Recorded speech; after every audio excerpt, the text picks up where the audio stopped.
Welcome to our presentation, LEED V5 for Building Product Manufacturers. This presentation is sponsored by Ron Blank, Green CE, and Elixir Environmental. Today we will discuss how LEED V5 will revolutionize the landscape for product manufacturers in the construction industry. LEED has long been a benchmark for sustainable building practices, guiding architects, engineers, interior designers, contractors, and developers towards more environmentally responsible design and construction. LEED V5 will have a significant impact on the construction industry over the next few years and offer many opportunities for building product manufacturers. Gamechanger is a word that is often overused, but in this case, LEED V5 will change the game. Manufacturers who are prepared will succeed, while manufacturers who don't prepare will be left behind. By the end of this presentation, building product manufacturers should be able to implement strategies to get specified on LEED V5 projects and increase your ROI. Develop product documentation, declarations, and certifications to meet LEED V5 specification requirements. Understand cost-effective ways to achieve LEED V5 materials and resources credits and save time and money. Leverage powerful programs to reach LEED V5 design professionals that will help you increase specifications, drive sales, and enhance productivity. Let's get started. Our first survey question today is: what do you call a professional who is LEED certified? A LEED AP? A LEED Green Associate? A LEED Fellow? Or none of the above? The correct answer is none of the above. People can't be LEED certified. Only buildings can be LEED certified. Someone who has LEED AP or LEED Green Associate next to their name is credentialed. They have passed the LEED exam. LEED V5 has been developed around 3 areas of impact: decarbonization, quality of life, and ecological conservation and restoration. Every credit and prerequisite in LEED V5 has a connection to decarbonization, quality of life and/or ecological conservation, and this is annotated throughout the rating system so that project teams can easily shape their sustainability stories and communicate them. These 3 areas of impact will have a significant impact on product specification, cost, and complexity. The majority of specification opportunities for building product manufacturers will be in the LEED V5 building design and construction materials and resources category. The materials and resources credit category focuses on minimizing the embodied energy and other impacts associated with the extraction, processing, transport, maintenance, and disposal of building materials. The requirements are designed to support a life cycle approach that improves performance and promotes resource efficiency. There are a total of 7 prerequisites and credits in the materials and resources category. They include planning for zero waste operations, assess embodied carbon, building and materials reuse, reduce embodied carbon, low-emitting materials, optimized building products, and construction and demolition waste diversion. We'll now examine each prerequisite and credit to discuss the greatest opportunities for product manufacturers. Planning for zero waste operations. The intent of this prerequisite is to reduce the disproportionate burden of landfills and incinerators that is generated by building occupants' waste hauled to and disposed of in landfills and incinerators through reduction, reuse, and recycling service and education, and to conserve natural resources for future generations. To set up the building for success in attempting zero waste operations. During design, LEED project teams must work with the owner to identify waste minimization goals and strategies for the project to divert waste post-occupancy. Project teams must create a plan for materials recovery and circularity during operations. This prerequisite has limited opportunities for most manufacturers. Companies that manufacture the following products may benefit from this prerequisite: recycling bins, food storage containers, waste collection bins, and composting bins. Assess embodied carbon. The intent of this prerequisite is to track the upfront embodied carbon of major materials used in the structure, enclosure, and hardscape, which constitutes the bulk of the embodied carbon emissions on new construction and major renovation projects, and to enable projects to see how they compare with baseline values. LEED project teams must track the embodied carbon impacts like global warming potential and quantities of the covered structural, enclosure and hardscape materials for the project using either whole building life cycle assessment or EPDs. Material values must be based on as-built quantities, and the embodied carbon data must include at least a cradle-to-gate scope. The building materials included for this prerequisite include asphalt, concrete, cement, concrete masonry unit, glass, board and foam insulation, steel, hollow structural sections, hot rolled sections, cold formed and galvanized. Product manufacturers that have LEED compliant EPDs can benefit from this prerequisite. Building and materials reuse. The intent of this credit is to reduce embodied carbon, keep materials in circularity, reduce demand for virgin material sourcing, preserve cultural resources and histories, and foster markets for reused materials. LEED project teams must demonstrate reduced environmental effects during initial project decision-making by reusing existing building resources or by fostering markets for reused materials.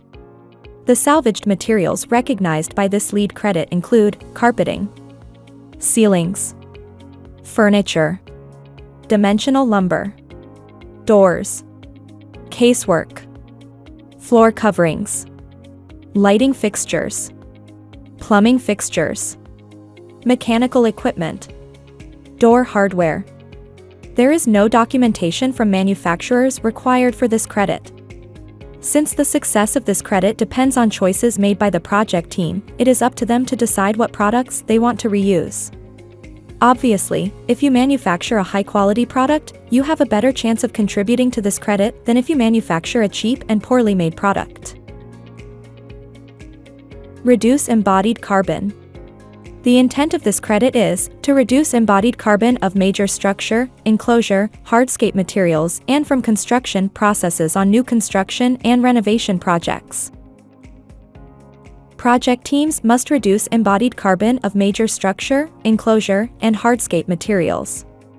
All documentation is to be based on as-built materials and quantities. This credit is like the materials and resources prerequisite, assess embodied carbon, that we just discussed.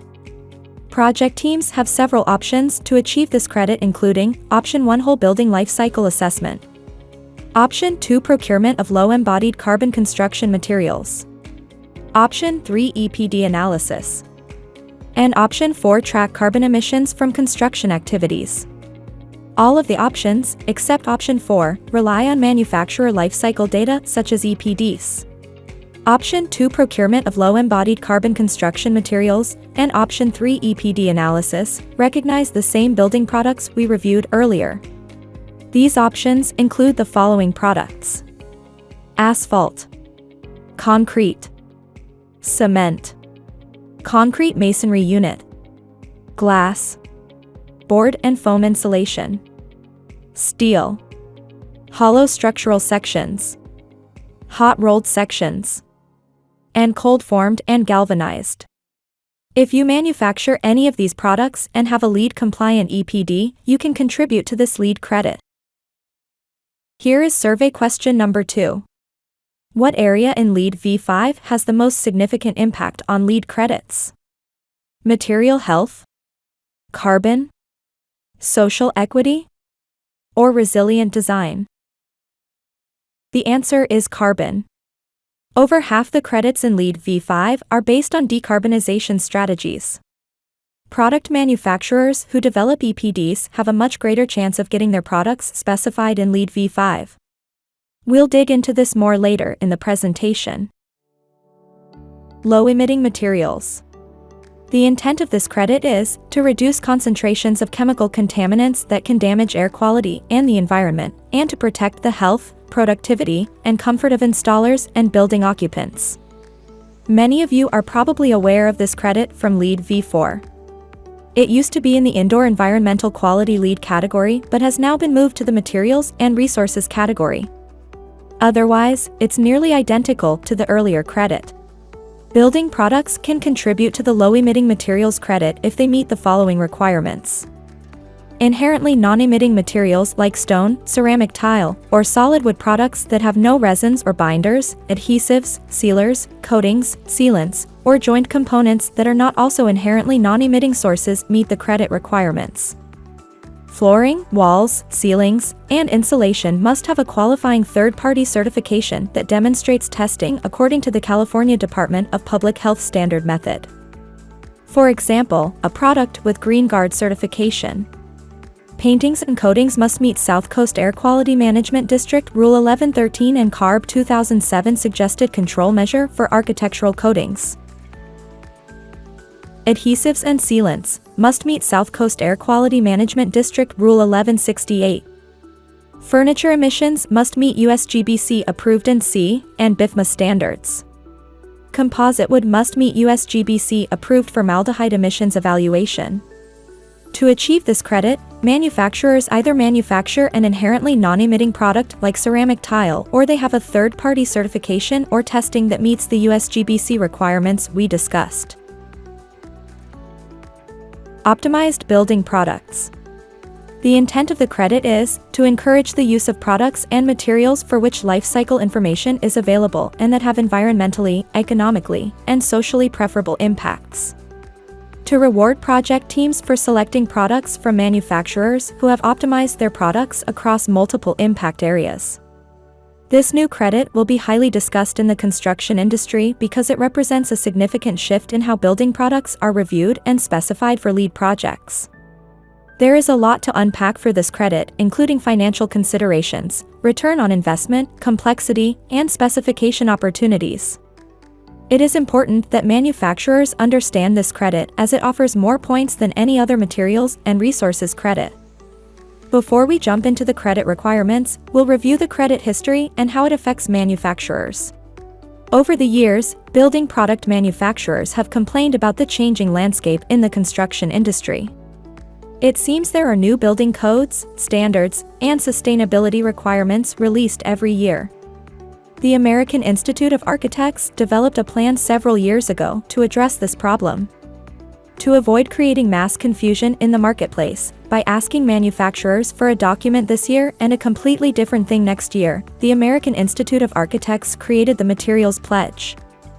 So, what is the Materials Pledge? What does it have to do with LEED v5 and how will it impact your specifications?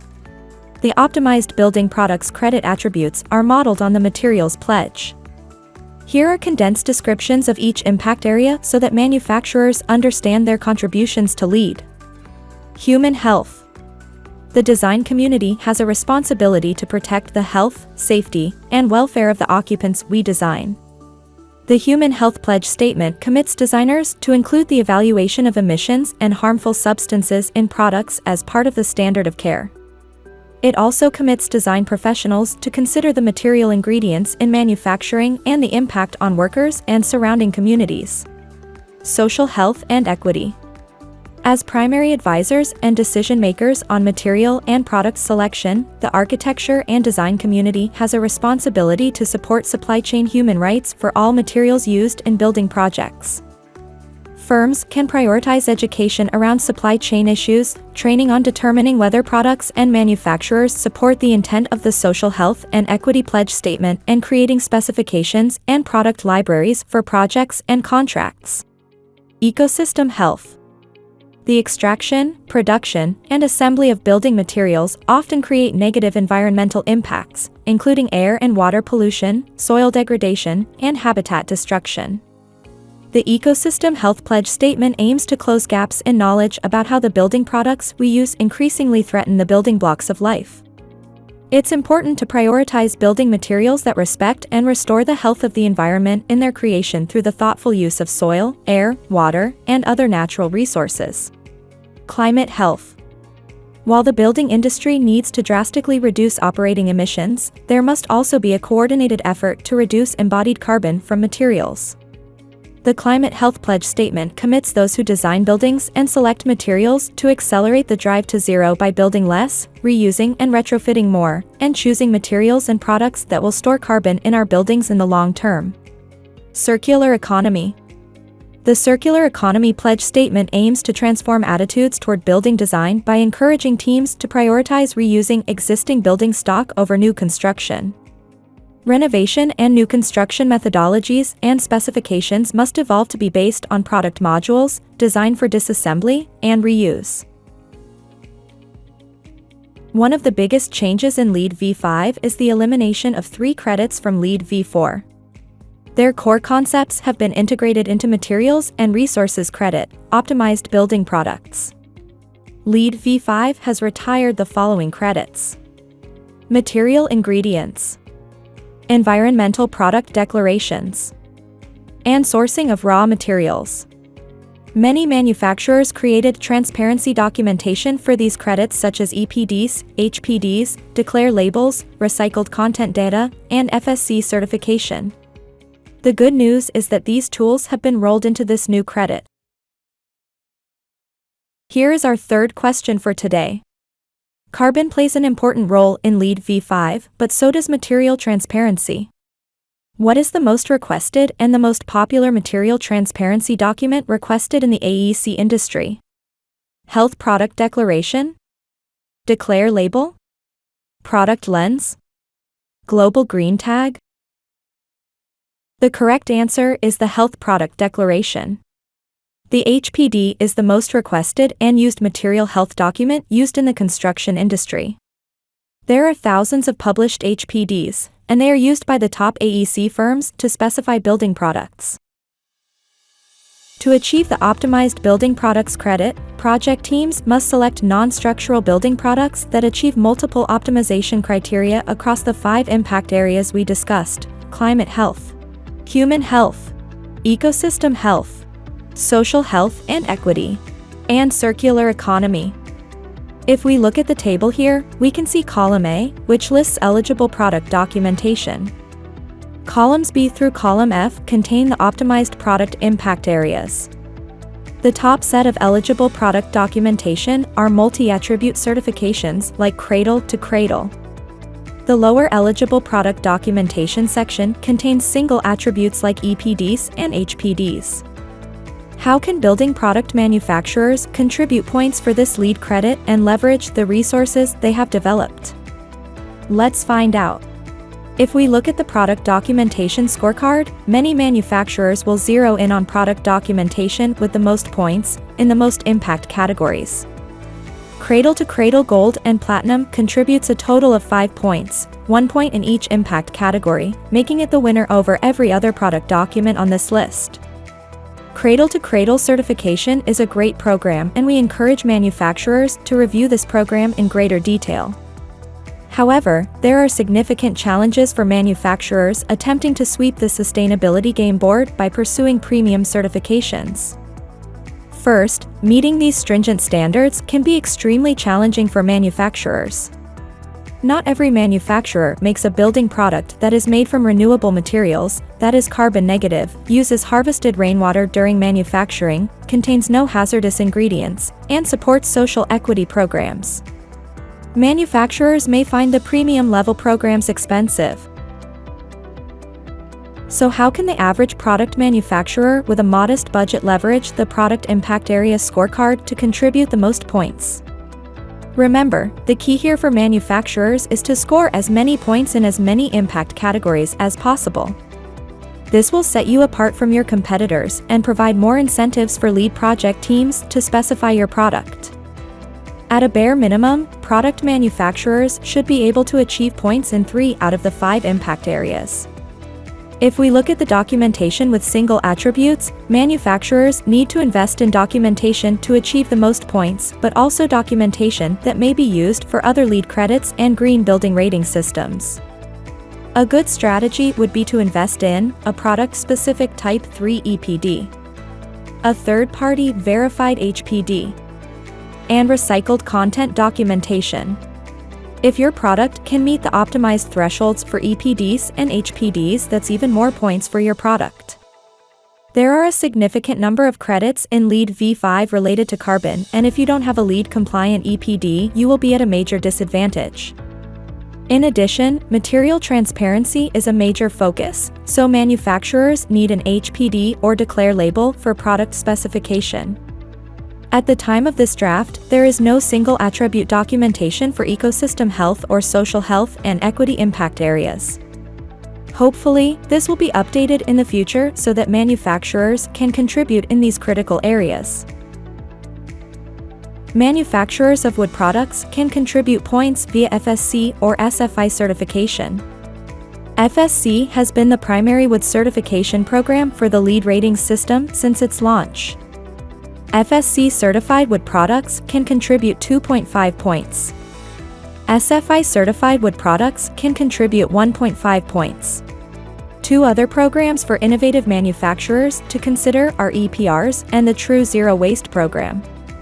Both contribute 1 point for this credit. An extended producer responsibility program is a take-back or recycling program for the product purchased. EPRs have been launched by the carpet, insulation, furniture, and paint industries. The other program that manufacturers may consider is the True Zero Waste certification operated by GBCI, the same folks that administer LEED certification. True creates opportunities for companies to reduce inefficiencies and costs. By pursuing certification, projects can help turn waste into savings and potentially new income streams. Manufacturers can contribute 1 point via the True program. The final materials and resources credit we will review is construction and demolition waste diversion. The intent of the credit is to reduce construction and demolition waste disposed of in landfills and incineration facilities and the environmental impacts of manufacturing new materials and products, including embodied carbon. To delay the need for new landfill facilities that are often located in frontline communities and create green jobs and materials markets for building construction services. Project teams must develop and implement a construction and demolition materials management plan and achieve points through diversion and recycling.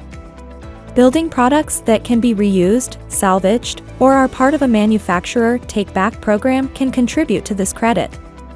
The LEED credit criteria lists the following high-value materials like carpet, ceilings, gypsum board, and furniture are all potential winners for this LEED credit. That covers all the materials and resources credits.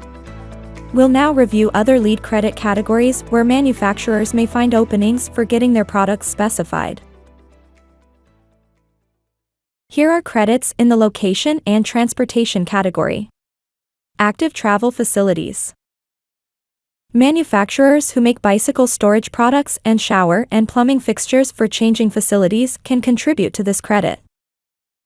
The electric vehicles credit.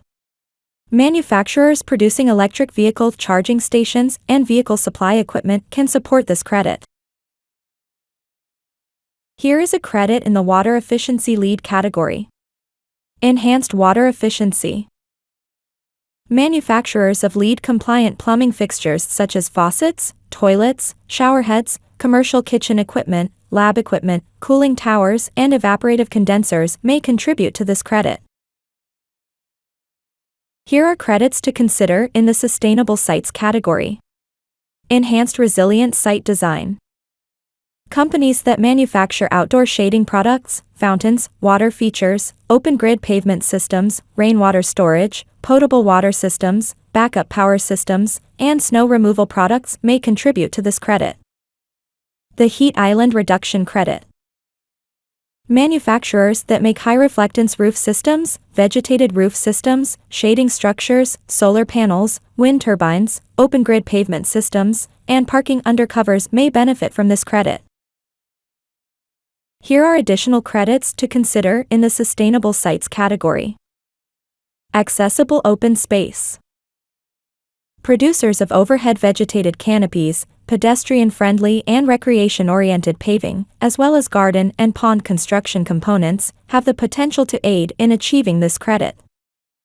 The light pollution and bird collision reduction credit. Companies that make exterior lighting fixtures, glazing products, and window films may help contribute here. Here are credits in the EQ category to consider. The enhanced air quality credit.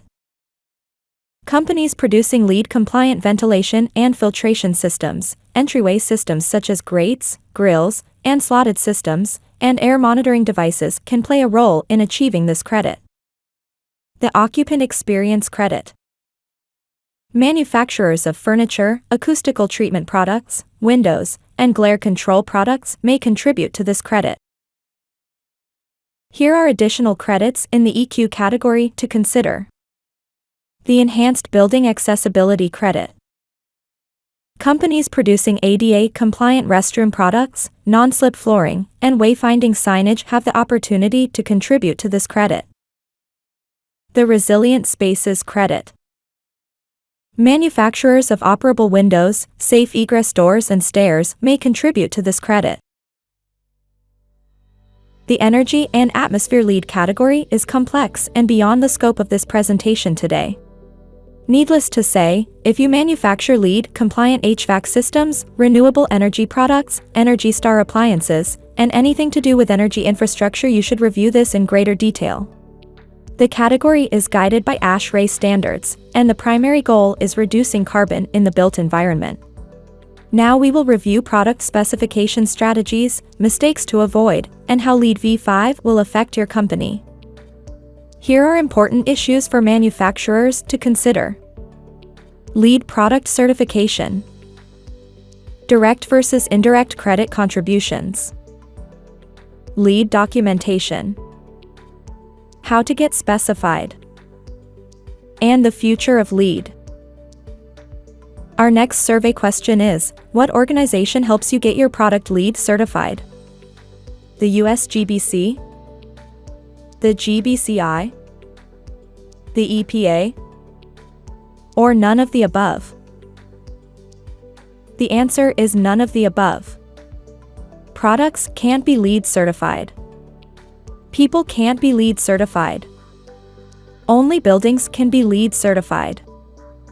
Products must meet LEED requirements, typically through testing documentation, product declarations, third-party certifications, and other criteria.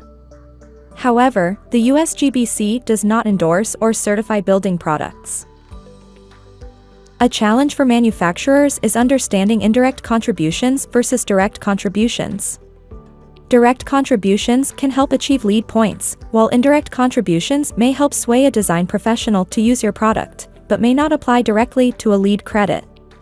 Your product's indirect contributions might include ease of use, low maintenance, and durability. These are all excellent attributes, however, unless they are directly linked to a LEED credit, you will not contribute a point. LEED has a set of rules and requirements. If you follow those rules and requirements, your product may contribute points. If you don't meet the requirements, your product doesn't contribute points and you are less likely to be specified by design professionals. What are direct contributions to LEED? They include product certifications, product declarations, product testing, and other criteria mandated by the USGBC. Here's some examples for direct contributions by products to LEED. For example, a LEED-compliant health product declaration contributes to the LEED v5 Optimized Building Products credit. Also, CDPH standard method testing can contribute to the low-emitting materials credit. However, just because your product is durable and offers low maintenance, that doesn't translate into a specific LEED credit. To increase your product specification opportunities, you need to increase your product's direct contributions. You either have the product certifications, product declarations, and testing, or you don't. There are two types of documentation needed by design professionals to specify your products for LEED. There is the testing data, product certifications, and product declarations. And then there is what we call LEED documentation. All of your declarations and certifications is tabulated into what can be described as a LEED product scorecard, green data sheet, or what we call it, LEED documentation. Design professionals use LEED documentation to identify what LEED credits your products can contribute to, and then they review your EPDs, HPDs, and testing documentation to make their final selection. So how can the average building product manufacturer with a modest budget get specified for LEED projects? What strategies offer the most ROI for your company? Here are the easiest and most achievable LEED credits to pursue. Optimized building products. Low-emitting materials. Building and materials reuse. Reduce embodied carbon. In addition, there are several other opportunities for manufacturers to contribute additional LEED points depending on their product category. For example, all major plumbing fixture manufacturers would contribute to the Enhanced Water Efficiency Credit. Third-party specialists can review your products and develop LEED documentation, which offers a credit-by-credit breakdown for every point you can contribute. What product declarations and certifications should manufacturers obtain to be considered for specification? Here is the absolute minimum we would suggest for manufacturers. A product-specific Type 3 EPD. Decarbonization strategies make up over half of the LEED V5 credits. Manufacturers with EPDs will have a significant advantage over companies that don't have EPDs. A third-party verified HPD. HPDs are the most requested and used material transparency document in the construction industry. HPDs are a modest investment for manufacturers to increase ROI. Our company can help facilitate this process and get you started. Recycled content documentation. Many manufacturers have recycled content in their products. FSC certification. Wood product manufacturers should obtain FSC certification for their products. SFI certification is an alternative but offers less points. The most cost-effective ways to get your products specified include the following. LEED online courses and webinars. There are over 100,000 LEED professionals who need CE hours. Manufacturers who develop LEED-focused online courses and webinars can reach the most important decision-makers. LEED courses outperform regular AIA courses. Podcasts. Podcasts registered with the AIA and GBCI are one of the most cost-effective ways to reach LEED professionals. AIA podcasts are cheaper to develop and host than traditional courses. Participants can listen to them on platforms like Amazon, Apple, and Spotify. Architectural Specification Program. Presenting your products to design professionals is one of the most effective ways to get your products specified. Companies like Ron Blanc can get you in front of the decision makers, generate leads for your reps, and increase your specification opportunities. LEED V5 is set to launch in 2025. There will be a sunset period for LEED V4 projects which will help with the transition. The USGBC has announced that a new version of LEED will be released every 5 years. It's important to note that we discussed the LEED V5 draft and that the USGBC may make changes before the launch in early 2025. As we've said from the beginning, manufacturers who are proactive, innovative, and successful already have EPDs, HPDs, and LEED-focused education courses. Failure to do so risks being beaten by competitors who seize the opportunities in LEED V5. By embracing innovation, investing in specification tools, and continuously adapting to meet changing consumer demands, manufacturers can not only survive but thrive in the sustainability arena, securing their position as industry leaders well into the future. Thank you for joining us today. We look forward to collaborating with you and helping you get your products specified. Please reach out to us with any questions. Have a great day.